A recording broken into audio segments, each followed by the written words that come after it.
Quel succès! C'est la relève, hein, c'est de nouveaux passionnés. Donc les jeunes prennent la relève des anciens. Mais c'est quoi? C'est une histoire de nostalgie? C'est la Madeleine de Proust? C'est quoi l'histoire? Je pense qu'on est tous reliés à de la nostalgie, la voiture de son père, de sa mère.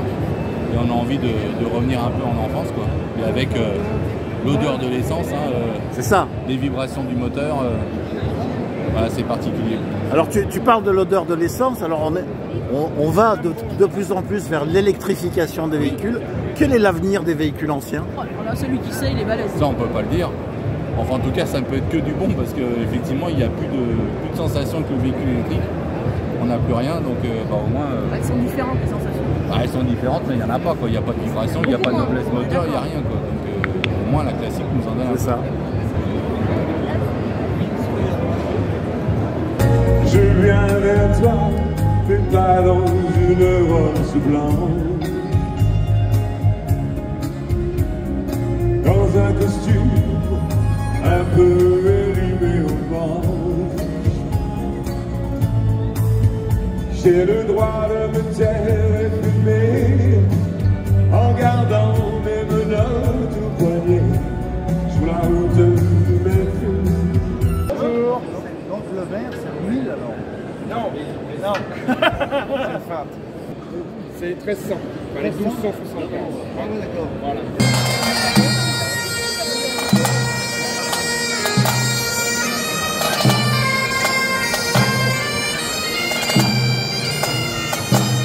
Arrivé à bon port.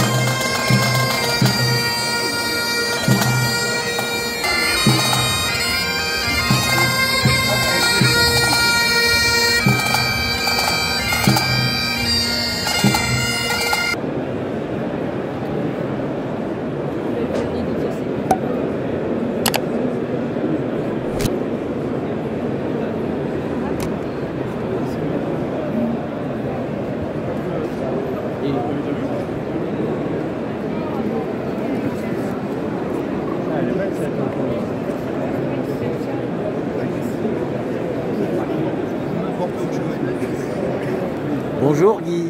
Bonjour. Comment expliquez-vous cet engouement des jeunes pour ces véhicules anciens et ces pilotes C'est vrai que c'est vraiment très étonnant. J'ai l'impression qu'ils, bien sûr, ils prennent des renseignements, ils font des recherches et ils viennent incroyablement nous solliciter pour des dédicaces et des miniatures. Le nombre de miniatures, de petites voitures miniatures qu'on peut signer, moi qui étais un touche-à-tout un peu dans toutes les disciplines, le nombre de miniatures que je signe, c'est incroyable. Moi je suis frappé par la jeunesse du public qui est là. C'est à eux qui font. C'était la meilleure époque, c'était mieux. Mais vous les avez connus comment ces pilotes et ces voitures? Avec nos parents. Et en cassette. En cassette vidéo. Les parents, etc. Ouais. Oui. Et après les reportages, les magazines. C'est ça.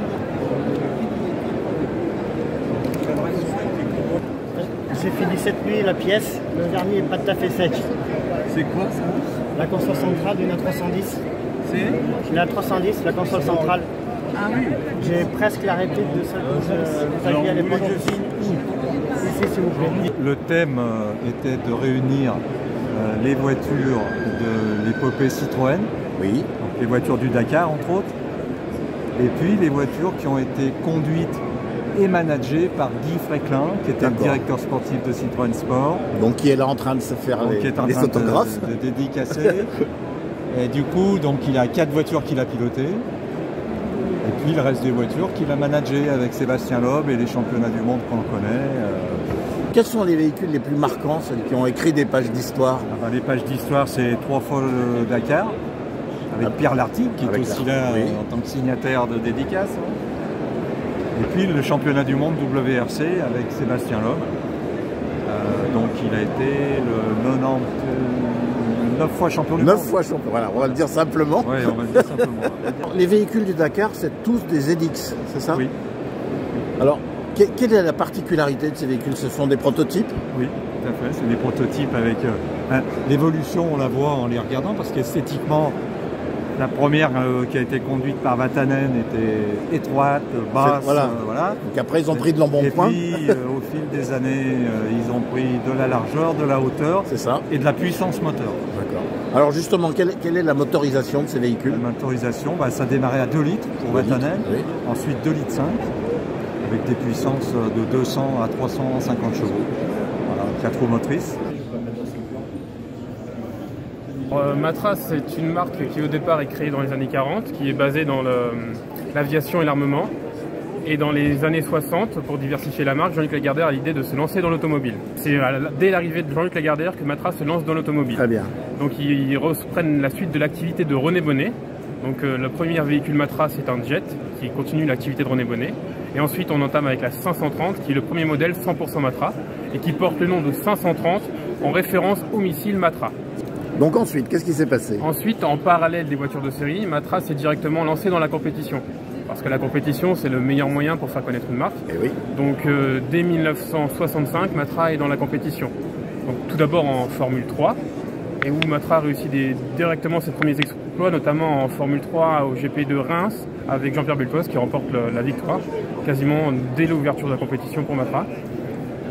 Et ensuite, Matra dans la compétition, c'est 334 courses, 124 victoires. Et donc ensuite, il y a toute une histoire autour du véhicule de loisir, avec la Rancho, l'espace. Ça, c'est la partie, on va dire, de Philippe Guédon, PDG de Matra Automobile. Donc il y avait le département compétition, comme a dit Geoffrey, et le département voiture de production. Donc effectivement, là, on donnait libre choix aux ingénieurs et aux concepteurs d'imaginer des nouveaux véhicules. Et donc Matra fait, après ces voitures, on va dire, un peu typées course, c'est ça. Il s'est orienté vers une voiture ludique, voiture comment je vais dire, tout chemin, voiture de loisirs. Donc avec Talbot, avec Simca, avec Renault. Voilà, c'est ça. D'abord avec Talbot, donc c'est tout ce qui était les Rancho. Les Rancho, oui. Et ensuite avec Renault pour les espaces. Donc les espaces, on a 3 générations d'espaces qui sont sur le stand actuellement exposés. En fait, avant Matra, n'existait pas ce concept de monospace. Donc ça a été créé... dont le Rancho était le précurseur en fait. Oui, le Rancho, c'était un peu l'idée. L'idée était déjà dans le Rancho. Et ensuite, ça a été développé par l'espace, bien sûr. Mais c'était déjà, le concept était déjà bien élevé. Et donc on a aussi le kit week-end par exemple au départ qui illustre bien cet aspect de véhicule de loisirs et de week-end où on peut se promener et venir manger, dormir dans la voiture, enfin bref, c'est quelque chose d'assez intéressant.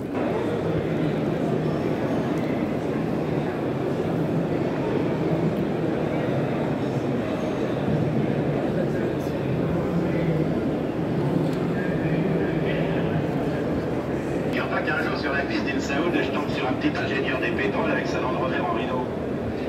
Il avait sa bonne femme avec lui, il avait une grande blonde avec des yeux qui avaient l'air de rêver, puis un sourire d'enfant. Une seule fois, je crois bien. Tu sais, quand les types de 130 kilos disent certaines choses, ceux de 60 kilos les écoutent. Nous sommes sur le stand du PTRA, donc le PTRA, ça veut dire quoi précisément? Alors, théoriquement, ça veut dire poids total roulant autorisé. C'est ça. C'est ce qu'il y a sur les cartes grises. Oui, et quand on a créé le club, on voulait absolument que le nom se rapproche le plus possible des véhicules utilitaires. Donc, on a pris comme base la plaque de tar qui se trouve sur les camions, qui donne les poids et sur les montants de porte. Voilà. Donc, on l'a transformé en patrimoine du transport routier ancien. Alors justement, on a un beau panel du patrimoine du transport routier sur le thème de l'extrême, si j'ai bien compris, c'est ça? Alors, grosso modo, il y a 3 thèmes. Le thème principal, c'est les 60 ans du film 100 000 $ au soleil. Avec ses répliques cultes. Avec les répliques, voilà. Mais surtout les 3 véhicules c'est ça. Originels, enfin les 3 véhicules principaux du film. Alors la particularité, c'est qu'ils appartiennent tous les 3 au même collectionneur. Ah oui. Oui. Qui est un collection de la région. Non. C'est un Auvergnat. Il n'est pas loin, c'est la région. Hein. C'est ça, la grande région. Voilà, d'accord. Et oui, lui, ça fait des années qu'il a mis au point, enfin, récupérer ce type de véhicule, qu'il a restauré, qui sont tous roulants. Et l'année dernière, il m'a dit, écoute, ce serait bien que pour le salon l'année prochaine, comme c'est l'anniversaire du film, on puisse... Et je lui ai dit banco. Allez. Donc on va mettre des camions et puis on va mettre d'autres véhicules. Donc on a mis également en valeur les véhicules de l'extrême. Donc les chenillettes Skish oui. De la fondation Paul-Émile Victor. Et le troisième, c'est les gaz au bois, puisqu'on fait tous les 2 ans une expo statique à Saint-Pierre-de-Bof, sur la route nationale 86, qu'on appelle PTRA en fait. Et qui cette année était sur le thème des gaz au bois. Alors justement, le gaz au bois, c'est quoi comme système? Alors c'est un système de carburant, hein, on peut dire. On fait brûler du bois, on récupère les gaz qui vont dans le moteur, grosso modo, et qui remplacent l'essence. Pas le gasoil, hein, l'essence. L'essence, ouais. Pour en revenir aux conditions extrêmes, cette chenillette, quelle est son histoire? Alors, c'est des véhicules qui ont été demandés au départ par l'armée et qui ont été développés. Alors, il ne doit pas y en avoir beaucoup. Je sais qu'il s'en est vendu en Chine, je sais qu'il s'en est vendu en URSS, je crois. Et donc, celui qui est exposé là, c'est un modèle qui a été exploité pour le Nord. Et donc il accomplit des missions pôle Nord. Oui, oui, avec Paul-Émile Victor. Avec Paul-Émile Victor. Oui. Et le même genre de véhicule était équipé du même moteur, un 6 cylindres Skish, mais complètement différemment pour faire du moins 60 passer au plus 50. Enfin voilà. Et dans les pays de l'extrême chaud, il était accompagné d'une gazelle. C'est-à-dire que les excursions ont commencé par le froid et début des années 50 et par le sud fin des années 50.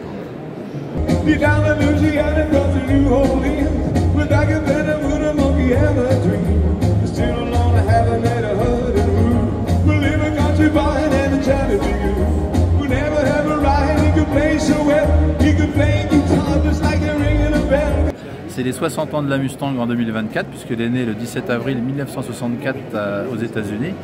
Et donc cette année, on a fêté toute l'année les 60 ans de la Mustang en France.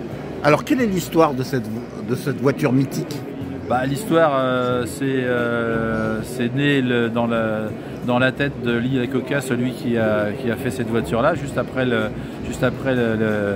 les baby-boomers, là, et après la guerre. Il fallait une voiture, il a imaginé une voiture simple, pour les jeunes comme pour les anciens, 4 places, avec une plateforme de série, parce que c'est la Falcon qui a servi de modèle pour ça, et avec un moteur, il y avait énormément d'options, on pouvait personnaliser.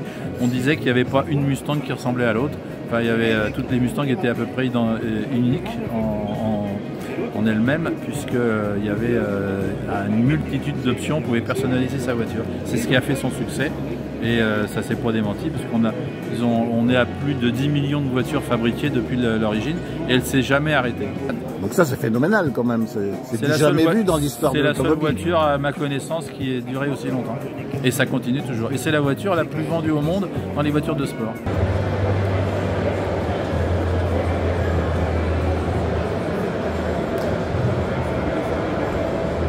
Vous êtes Monsieur Coutard, l'emblématique Monsieur Coutard. Si on veut. L'homme du trial des belles années. Ah disons que oui, c'était des belles années, effectivement. On était beaucoup plus libre que maintenant. On n'était pas dans un carcan d'autorisation et de légalisation. faisait du trial dans les bois, dans la nature, et puis de temps en temps on disait tiens on va faire un trial officiel, et puis on mettait des flèches, et puis ça se passait comme ça. On en parlait justement avec mon ami. Maintenant, il faut des autorisations de partout, il faut des assurances de partout. Alors on a un magnifique plateau de motos de trial. Oui, tout à fait. Des époques glorieuses. Ouais. Qu'est-ce que ça vous rappelle? Ça me rappelle, moi ça n'a pas besoin de me rappeler, moi c'est tout le temps dans ma tête. C'est votre vie en fait. C'est ma vie et justement j'ai expliqué à mon ami Henri qui est là comment était cette CCM, la première Ossa verte là-bas, cette Bultaco qui est une moto qui a un peu le cul entre deux chaises, qui est entre la 4 vitesses et la 5 vitesses. Et oui. Celle-là qui est ma moto de championnat, ma dernière Bultaco de championnat du monde en 82. Cette bulle était très spéciale aussi parce que c'est un proto, il y a eu 2 protos comme ça, celle de Vesterinen et la mienne. C'est vrai que c'est des souvenirs. Alors juste pour terminer, on a l'impression sur ce salon que les jeunes s'intéressent de plus en plus aux véhicules anciens, auto et moto confondus d'ailleurs.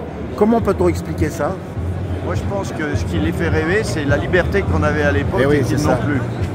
Parce qu'on ne peut plus aller se promener dans les bois comme on le faisait avant. Et ça c'était des motos plaisir-loisir. Quand le tout-terrain est arrivé en France, moi j'ai vu l'évolution du tout-terrain, c'est arrivé par le trial, puis après il y a eu le trail, l'enduro. C'était une forme de liberté, on n'a plus trop, donc je pense que ça les fait rêver. Le trial a donc démocratisé l'usage du tout-terrain, la pratique du tout-terrain. Tout à fait, c'est les Anglais qui ont inventé ça, c'est arrivé en France et moi je me souviens de mon père qui me disait j'ai trouvé quelque chose, on peut aller se balader dans les bois avec une moto, c'est formidable. Et donc il est parti à fond là-dedans et il m'a bien mis le pied à l'étrier. Donc c'était la moto écologique avant l'heure. Je ne sais pas si elles étaient très écolo, elles fumaient bien nos motos à l'époque. Mais on allait dans la nature. Mais on était dans la nature tout le temps et il n'y avait pas grand monde dans la nature non plus. C'est ça. Oui.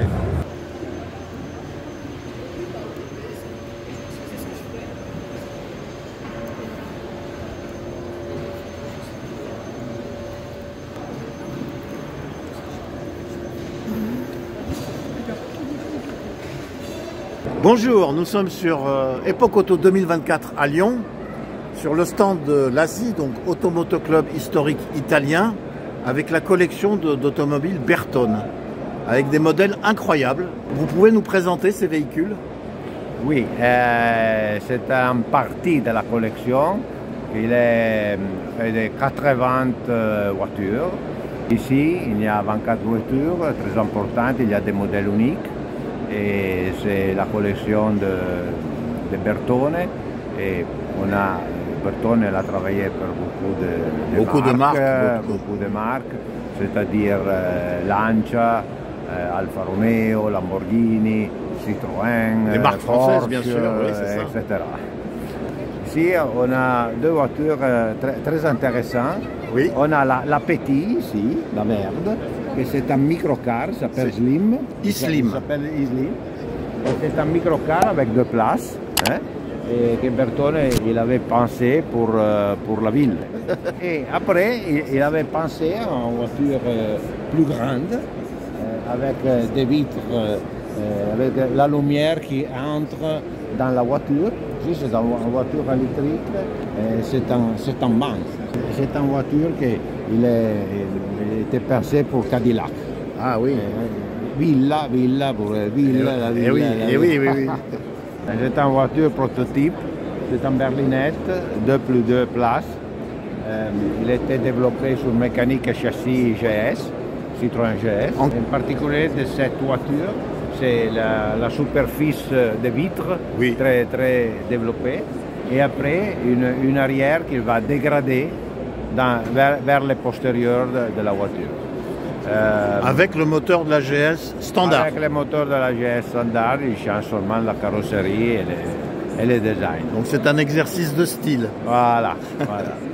Il n'était jamais développé par Citroën parce qu'à l'époque, Citroën avait le projet de la berline. Et oui. Avec elle, il a gagné beaucoup d'argent, alors il a préféré mettre en part la part du rêve. Ça, c'est la Runabout. C'est Runabout. C'est une voiture. C'est tout un programme déjà le nom. C'est une voiture très iconique parce qu'il était designé par Marcello Gandini. Marcello Gandini était un designer italien très important, connu dans toute l'Europe et dans le monde. Et il a été développé sur mécanique auto bianchi à 112, mais avec une modification parce que le moteur il est à l'arrière. Et oui. Et très importante de cette voiture sont les fanals, les phares qui sont mis à l'arrière de l'habitacle. Vous pouvez regarder les deux phares, droit et gauche, à l'arrière de l'habitacle. C'est du jamais vu ça. C'est unique. Hein. C'est une voiture qui après il a été reprise par Fiat qui l'a développée la X9. Ah d'accord. C'était l'idée de départ. Voilà.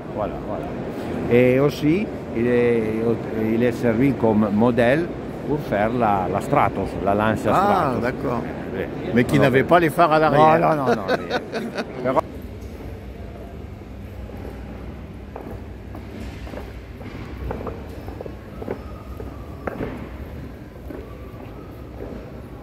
Sur le stand de la BFG, la moto française des années 80.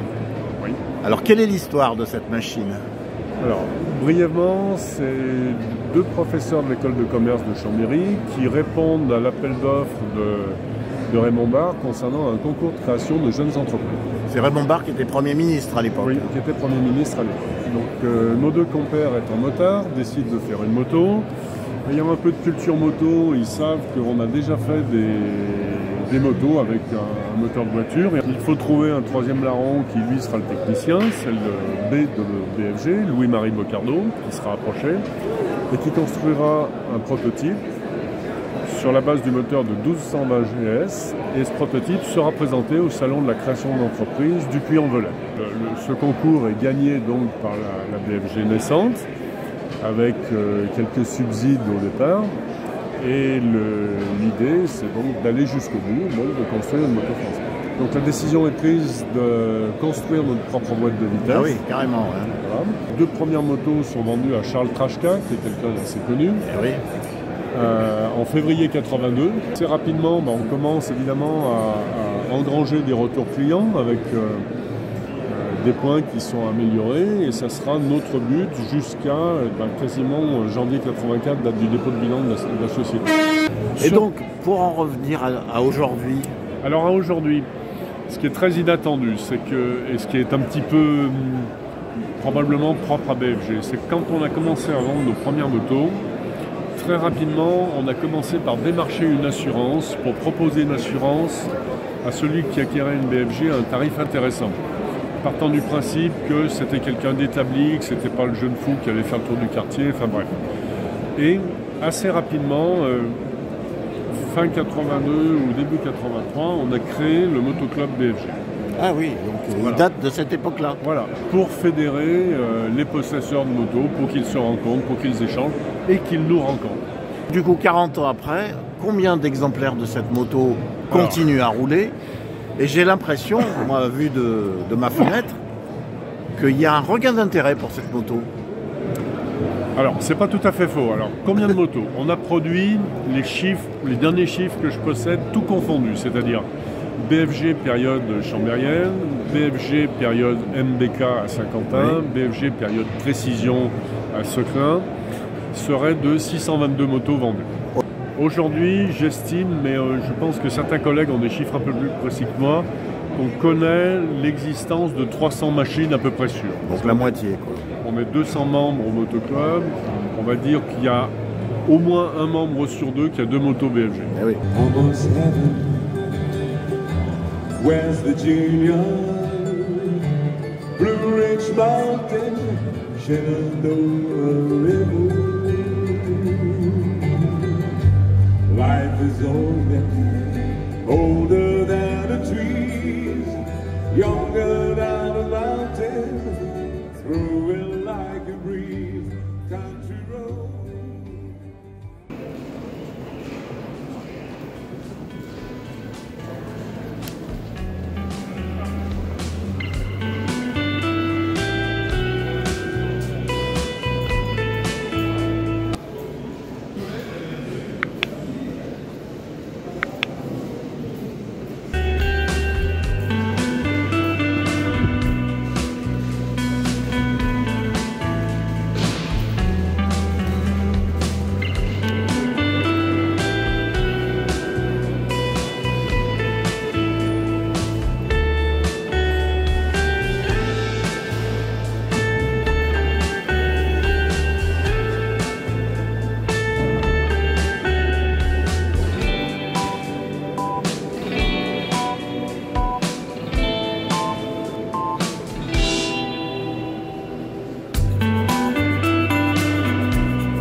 Salut Seb. Salut.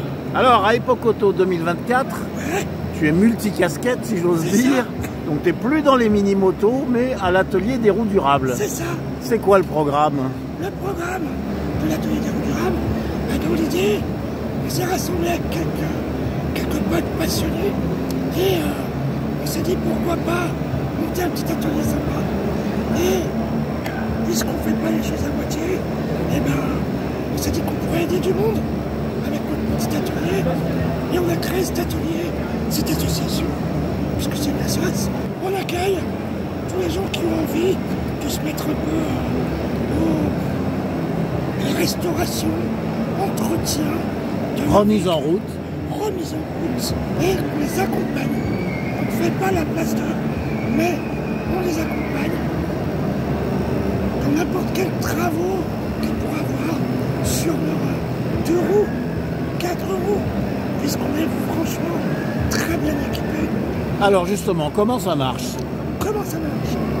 Eh bien, les personnes qui sont intéressées adhèrent à l'association. Et ensuite, on leur demande une participation aux frais de notre fonctionnement de l'association.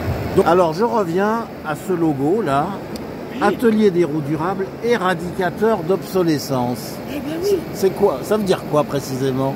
Ça veut dire quoi? Tout simplement, c'est qu'aujourd'hui, on se rend compte que la course à la consommation, et tout ce qu'on veut vendre en termes de véhicules, sous couvert de l'écologie, de préservation de l'atmosphère, etc., eh bien, ça ne remplace pas la durabilité des choses. On cherche plutôt à faire durer du matériel plutôt que de le changer tous les 3 ans. Alors justement, je discutais avec Lionel qui travaille derrière toi. Oui.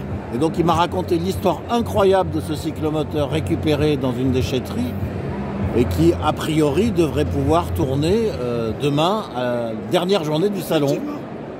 Effectivement.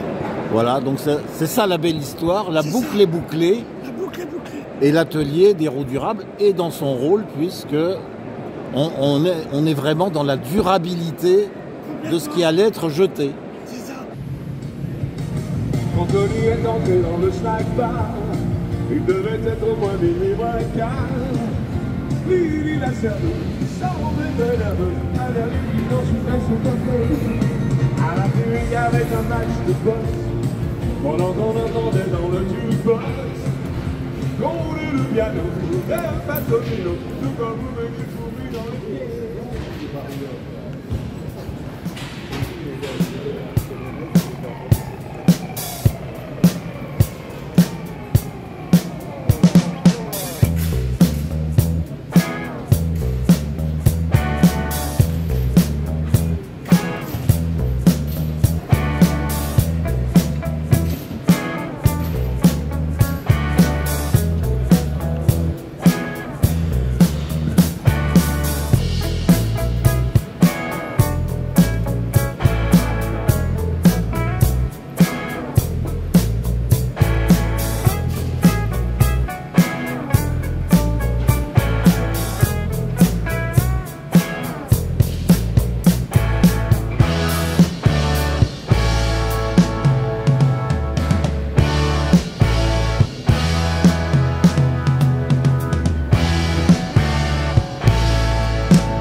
Thank you.